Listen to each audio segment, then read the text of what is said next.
تو میں اس کے ہاتھ کاٹ دوں گا. یعنی خود غریب کی مدد بھی نہیں کرنی اور پورے ملک میں بھی کوئی غریب کی مدد نہ کرے. بڑا عجیب و غریب اعلان تھا. اچھا جناب, اب ایک خاتون تھی, لوگ تو خوف سے ڈر گئے تھے, کوئی صدقہ نہیں دے رہا تھا, کوئی خیرات نہیں دے رہا تھا. ایک دن فقیر مجبور ہو کر ایک عورت کے پاس آیا اور کہا مجھے اللہ کے راہ میں کچھ دو, میں بہت بھوکا ہوں, کھانے کے لیے کچھ نہیں. وہ عورت نے بھی بادشاہ کا اعلان سنا ہوا تھا, وہ بھی ڈری ہوئی تھی. اس نے بھی صدقہ دینے سے اس نے سوچا کہ صدقہ دوں گی تو میرے بھی ہاتھ کٹ جائیں گے. لیکن فقیر نے کہا مجھے اللہ عز و جل کی رضا کی خاطر کچھ تو کھانے کو دے دو. وہ التجا کرتا رہا. آخر اس عورت کے دل میں رحم آ گیا. اس عورت نے اس فقیر کو صدقہ دے دیا, کھانے کو دے دیا. اب 2 روٹیاں دی اسے کھانے کو. فقیر روٹیاں لے کر دعائیں دیتا ہوا چلا گیا.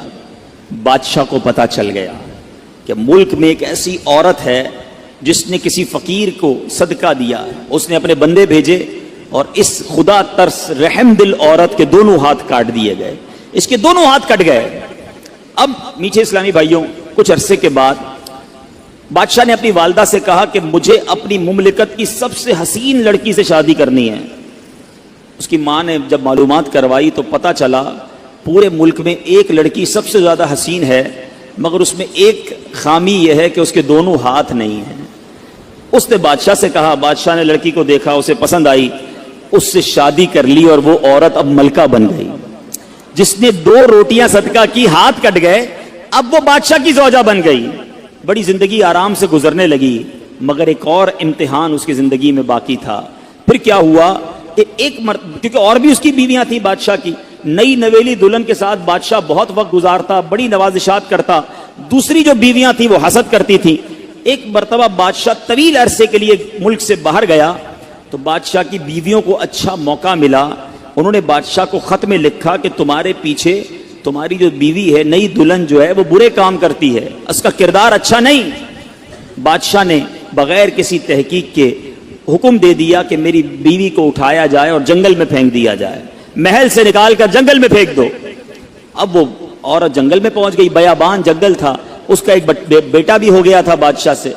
اب اتنی دیر میں میرے پیچھے اسلامی بھائیوں, وہ عورت اس جنگل میں نہر میں پانی پینے کے لیے جھکی تو اس کے ہاتھ سے وہ بچہ بھی پانی میں گر گیا. زور زور سے رونے لگی. بچہ بھی پانی میں ہے, دونوں ہاتھ بھی نہیں ہیں. پکارے تو کسے پکارے. اچانک 2 خوبصورت نوجوان آئے. انہوں نے کہا آپ کیوں رو رہی ہیں؟ کہا میرا بچہ پانی میں چلا گیا ہے. اس نے فوراً, اس نوجوان نے آگے جا کر اس بچے کو پانی سے نکالا.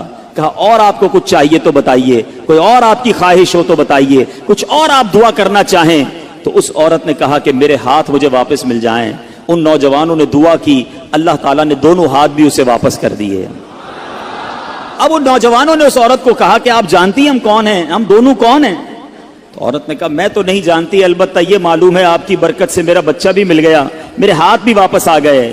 وہ 2 نوجوان کہتے ہیں ہم تیری وہی 2 روٹیاں ہیں جو تو نے غریب سائل کو دی تھی. صدقہ اللہ کی راہ میں خرچ کرنا کب کہاں کام آتا ہے. اس عورت کو 2 روٹیوں کے بدلے 20 روٹیاں نہیں ملی. حضرت رابعہ بصریہ کو 20 روٹیاں ملی تھی. ہو سکتا ہے کوئی کیلکولیشن کرنے والا کہے یار میں 1000 روپے دوں گا 1 لاکھ روپے مل جائیں گے. نہیں ملے, مگر اس کو ہاتھ واپس مل گئے, بچہ واپس مل گیا. کیا معلوم مجھ پر اور آپ پر کوئی بلا آنے والی ہو, کوئی مصیبت آنے والی ہو, کوئی بیماری آنے والی ہو, اگر اللہ کی راہ میں صدقہ دیں, کسی غریب کی مدد کریں اور اس کے دل سے دعا نکلے اور اللہ کریم ہم سے وہ مصیبت کو ٹال دے. تو اے میرے بیچے اسلامی بھائیوں, مدری چینل کے ناظرین, بعض اوقات جب صدقہ اور خیرات کی بات آتی ہے تو بعض لوگوں کے ذہنوں میں یہ بات آتی ہے میں تو خود غریب ہوں, میں تو خود پریشان ہوں, میں تو خود نوکری کرتا ہوں, میں تو خود کرائے کے گھر میں رہتا ہوں, ارے میں صدقہ اور خیرات کیسے دوں. یہ غلطی ہے میرے بیچے اسلامی بھائیوں. یاد رکھیے اللہ تبارک و تعالیٰ کی بارگاہ میں اخلاص دیکھا جاتا ہے. رب کی بارگاہ میں کوانٹٹی نہیں کوالٹی دیکھی جاتی ہے. کوئی لاکھوں صدقہ کرے, اخلاص نہیں, اس کے صدقے کا کوئی فائدہ نہیں. کوئی 1 روپیہ صدقہ کرے اور اللہ کی رضا کے لیے اخلاص کے ساتھ کرے, کیا معلوم وہی روپیہ اس کی مغفرت کا ذریعہ بن جائے. تو نیت بارگاہ الہی میں دیکھی جاتی ہے. یہ گویا اللہ سے کاروبار ہے. اس کو خرچ کرتے وقت دل میں ملال نہ لانا. اللہ نے تھوڑے دیے ہیں, تھوڑے خرچ کرتے رہو، جب وہ زیادہ عطا فرمائے زیادہ خرچ کرتے رہو، اللہ کی راہ میں خرچ کرتے رہا کرو، وہ رب کریم تمہارا ملٹی پلائی کر کر بہت زیادہ بڑھا کر تمہیں عطا فرمائے گا۔ صلو علی الحبیب صلی اللہ تعالی علی محمد۔ مجھے اپنی اور ساری دنیا کے لوگوں کی اصلاح کی کوشش کرنی ہے انشاءاللہ۔ دنیا میں ہم کسی کو کوئی پیسے دیں کہ بھئی یہ میرے 50,000 روپے ذرا رکھ لو، اور تھوڑے دنوں بعد میں اس کو کہوں یار وہ جو میرے 50,000 تھے اس میں سے 5,000 دے دو، یہ صاحب مجھے 5,000 واپس دے دیں، انہوں نے مجھ پر کوئی مہربانی کی؟ نہیں نا، پیسے میں نے دیے، میرے ہی پیسے تھے، اور 50 میں سے میں نے 5 ہی مانگے ہیں۔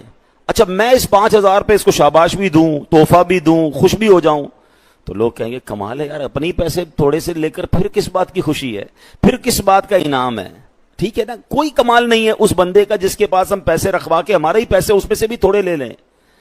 میرے رب کی شان دیکھیں کہ مال کون دیتا ہے؟ اللہ دیتا ہے۔ اچھا اللہ اپنے مال میں سے فرماتے میری راہ میں خرچ کر لو، اچھا ہم خرچ کر بھی لیں تو کمال کیا کیا، دیا اسی نے تھا۔ بلکہ مزے کی بات بتائی کہ صرف مال نہیں دیتا، مال تو بہت سو کو دیا ہے، پھر اللہ خرچ کرنے کی توفیق بھی اللہ ہی دیتا ہے۔ دنیا میں سے بہت سارے لوگ ہیں جن کو اللہ نے بہت دیا ہے، توفیق نہیں دی ہے، اربوں پتی ہیں، زکوٰۃ نہیں نکلتی ہے۔ نفلی صدقات کی بات تو بعد میں آئے گی نا، جو فرض ہے جو ضروری ہے دینا وہ نہیں نکلتا، کیونکہ توفیق نہیں ہے، دل نہیں چلتا۔ سبحان اللہ، مال بھی رب دے، توفیق بھی رب دے، اور بندہ کچھ خرچ کر لے تو انعام بھی ربی عطا فرماتا ہے، جنت کی نعمتیں بھی رب عطا فرماتا ہے۔ بلکہ ایک جگہ تو رب نے فرمایا قرآن میں ہی، ہے کوئی جو اللہ کو اچھا قرض دے، قرض حسنہ۔ بڑی عجیب بات ہے کہ یار رب کو قرض کون دے سکتا ہے؟ جب مال ہی رب نے دیا ہے تو اللہ کا مال ہے، اللہ فرماتا ہے کوئی جو میری راہ میں خرچ کرے، اللہ فرماتا ہے کوئی جو اللہ کو قرض دے۔ اس کا مطلب کیا ہوا؟ علماء نے بڑی ڈیبیٹ کی اس پر، یہ لفظ قرض کیوں لایا گیا؟ تو اس کے پیچھے علماء نے جو ریزن بیان کیا کہ دنیا میں جب آپ کسی کو تحفہ دیتے ہیں نا تو واپسی کی امید نہیں ہوتی اور رکھنی بھی نہیں چاہیے۔ تحفے کا مطلب تو آپ نے دے دیا نا، گفٹ ہے۔ کچھ لوگ تو تحفہ دے کر بھی امید رکھ رہے ہوتے ہیں، آج میں نے دیا ہے دیکھو کل کیا دے گا۔ تحفہ بھی غرض کے ساتھ، تحفہ بھی کنڈیشن کے ساتھ، تحفہ کنڈیشن کے ساتھ نہیں ہوتا۔ گفٹ دیا تو دیا، اچھے دل سے دیا کرو۔ تو لیکن جب آپ قرض دیتے ہیں نا تو آپ کو پتا ہوتا ہے یہ واپس آنا، جبھی تو قرض ہے۔ آپ تو کنڈیشن بھی لگاتے ہیں، چیک بھی کرتے ہیں کس کو دے رہا ہوں، واپس دے گا نہیں دے گا۔ اللہ اکبر فرمایا، جو رب نے قرآن میں فرمایا نا، ہے کوئی جو اللہ کو اچھا قرض دے اور اللہ اس کو پھر بڑھا کے لوٹائے گا، تو اس کا مطلب یہ ہے کہ دینے والا اللہ کی راہ میں یقین رکھے کہ جو میں دے رہا ہوں یہ مجھے ضرور واپس ملے گا، اور جتنا دیا اتنا نہیں ملے گا، اللہ اپنے کرم سے اس کو بڑھا کر واپس لوٹائے گا۔ نبی پاک علیہ السلام فرماتے ہیں بے شک صدقہ کرنے والوں کو صدقہ قبر کی گرمی سے بچاتا ہے، اور بلا شبہ مسلمان قیامت کے دن اپنے صدقے کے سائے میں ہوگا۔ جب سایہ نہیں ہوگا، جب بہت گرمی ہوگی، جب بڑی تپش ہوگی، سوچو صدقہ کرنے والا کتنا خوش نصیب ہے، اور وہ اور خوش نصیب ہے جو روزانہ کچھ دنوں کے بعد جب موقع ملتا ہے دیتا ہی رہتا ہے، میرا سایہ بڑا ہو جائے، میں اس گرمی میں کہیں تپش پہ مارا نہ جاؤں۔ اگر اس نیت سے صدقہ دو کہ مولا کریم قیامت کے دن کی گرمی سے بچا لیجیے، تو انشاءاللہ صدقہ دینے کا لطف بھی اور آئے گا۔ یا الہی گرمی محشر سے جب پڑھ کے بدر دامن محبوب کی ٹھنڈی ہوا کا ساتھ ہو، یا الہی جب زبانیں باہر آئے پیاس سے ساقی کوثر شہید و عطا کا ساتھ ہو۔ میرے بیچ اسلامی بھائیوں، صدقہ دینے میں بڑی کہنا خوشی دلی کے ساتھ آگے بڑھ کر ان موقعوں سے فائدہ اٹھانا چاہیے۔ صدقہ عمر میں اضافے کا بھی باعث بنتا ہے۔ جی ہاں، بڑا کمال کا واقعہ ہے۔ حضرت عیسیٰ علیہ السلام کے زمانے میں ایک دھوبی تھا، لوگوں کے کپڑے آپس میں تبدیل کر دیتا تھا، تو لوگوں نے حضرت عیسیٰ علیہ السلام کو اس کے بارے میں بتایا کہ حضور یہ بندہ بڑا گڑبڑ بندہ ہے، سب کے کپڑے ملا دیتا ہے، تو آپ جو ہے اس بندے کے لیے کچھ کیجئے۔ آپ نے اللہ کی بارگاہ میں اس کی ہلاکت کی دعا کرتی۔ وہ بندہ دھوبی اپنے معمول سے گھر سے نکلا، اس کے پاس 3 روٹیاں تھیں۔ ایک سائل آیا تو اس نے ایک روٹی اسے دے دی۔ سائل نے دعا دی، اللہ تعالیٰ تجھ سے آفات سماویہ یعنی آسمانی آفتیں سے تجھے بچا لے۔ دھوبی نے اس دعا سے بڑا متاثر ہوا، ایک اور روٹی دے دی۔ اس سائل نے دعا کی کہ اللہ تعالیٰ تجھے جملہ آفتوں سے محفوظ رکھے۔ اس نے تیسری روٹی بھی دے دی، تو دھوبی سے اس سائل نے دعا کی اللہ تعالیٰ تجھے توبہ کی بھی توفیق عطا فرمائے۔ اب ایک بڑا سانپ جو ہے اس کی گٹھڑی میں داخل ہو چکا تھا،